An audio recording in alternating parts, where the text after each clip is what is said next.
For part 3, we'll explore large sample hypothesis testing for mu by the rejection region approach. There is going to be another approach we'll learn about next week, talking about something called p-values, but we'll wait till next week. So just a few quick notes. As always, your conclusions are only going to be as good as the data it comes from. So keep in mind that one of our, assumptions is that the sample was random or at least in some way not biased. Remember the saying GIGO, garbage in, garbage out. If you start off with garbage, you'll end up with garbage. So keep in mind that all of these are assuming that any examples assuming that our sample is a random sample from the population. We also need to know that our sampling distribution of X bar is approximately normal. And right, that's what we were drawing, our sampling distribution of X bar, and we need it to be normal in order to look at the Z's, but we happen to know it's going to be normal as long as we have a large sample because the central limit theorem tells us that. Remember, the central limit theorem is a very important theorem. And of course, we'll explore what to do next week if we have a small sample. But just a hint, think back about what we did with confidence intervals. If you remember, we used the t-distribution instead, and that's the only way it's going to change is we're going to use the t-distribution if we have a small sample. Okay, so again, just reviewing our steps, we're going to set up the null and alternative hypothesis, draw the distribution, and set up the rejection region, then calculate the test statistic to see if it falls inside the rejection region, and then make our conclusion based on if it falls in the rejection region or not. So let's do this one example. Suppose a manufacturer of cereal produces their cereal boxes, produces their cereal in boxes labeled 14 ounces. So they want their cereal boxes to weigh on average 14 ounces. They realize not every box is going to weigh exactly 14 ounces, but if they're too much over, they're throwing away money. And if they're too much under, they could possibly get sued for, false claims. So they want their average to be, really exactly 14 ounces on average. So that's their claim, is that their average of their cereal box is 14 ounces. So they sampled 500 boxes, and the average of those 500 boxes was actually 14.1. It wasn't 14. Sorry, so this average here, remember this is our sample average. So our sample average is 14.1, and the sample standard deviation is 1.2. We want to test the claim at a 1% significance level, so this is our alpha value. The only number, let's see, the 500, that would be our sample size n, and this 14 ounces, that's our mu under HO, our mu naught as I like to call it. So let's set up everything for this. So let's set up the null and alternative hypothesis. Since we want to just test to see if our cereal boxes are equal, the average of our cereal boxes are 14 ounces, or to see if it differs from 14 ounces, mu equaling 14 ounces is going to be on our null hypothesis. An alternative hypothesis is that the average differs from 14 ounces, the true average, the population average. Step 2 is we're going to be just drawing our distribution. So let's do that. So as you see, I already started drawing this.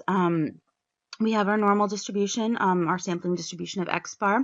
It's centered at 14 because remember we're treating it as if the null hypothesis is correct. Our Z's are going to be labeled below that so we can find the equivalent values. We're doing a two-tailed test here, since if the sample average is substantially above 14 or substantially less than 14, either way we're going to reject HO. So we're going to have to find regions on both sides. Remember, our alpha value is 1%. So that means 0.5% has to be on each side, so the total area will be 1%. So 0.005 on one side and 0.005 on the other.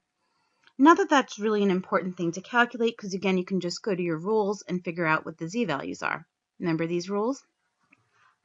So looking at these rules here, we know our alpha value is 1%. Right, our alpha value is 1%, and we're doing a two-tailed test. So that means our numbers are 2.575 and negative 2.575. Those are our critical values. So let's draw those in. Okay.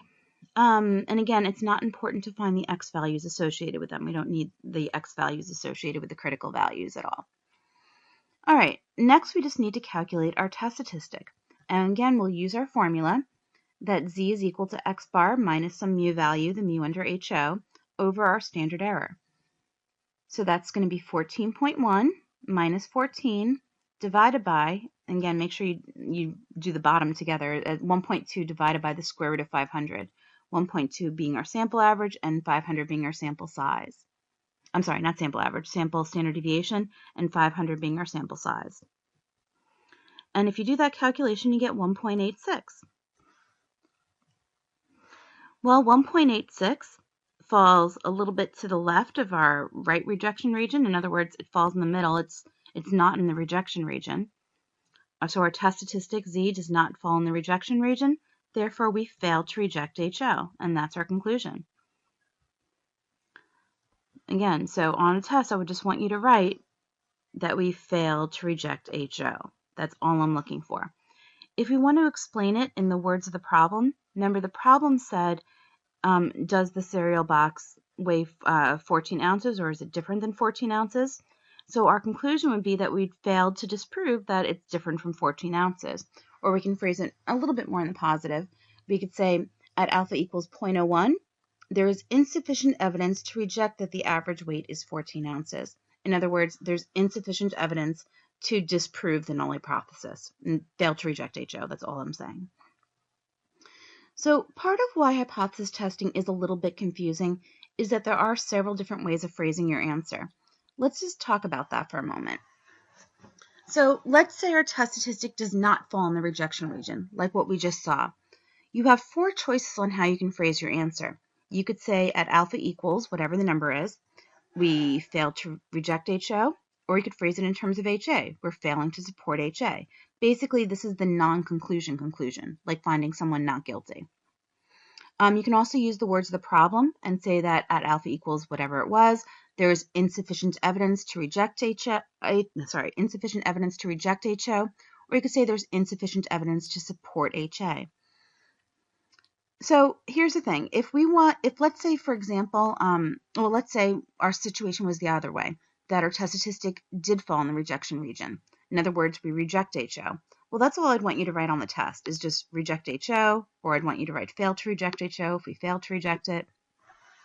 You don't have to make it more complicated than it is. But there are other ways we can look at it. If we did reject HO, that means we're rejecting it in favor of HA. So instead of saying reject HO, we could say support HA. Or you could say there's sufficient evidence to reject HO. Or you could say there's sufficient evidence to support it. But notice the difference between these sides. The left side and the right side, they're almost identical, except for the words or the parts of the words that were bolded. If we fail to reject HO, you just add the words fail to from your other conclusions, or you could just say insufficient instead of sufficient evidence. So the conclusions don't change much, even if the conclusions are the opposite conclusion. You just have to change one word in there, and that's it.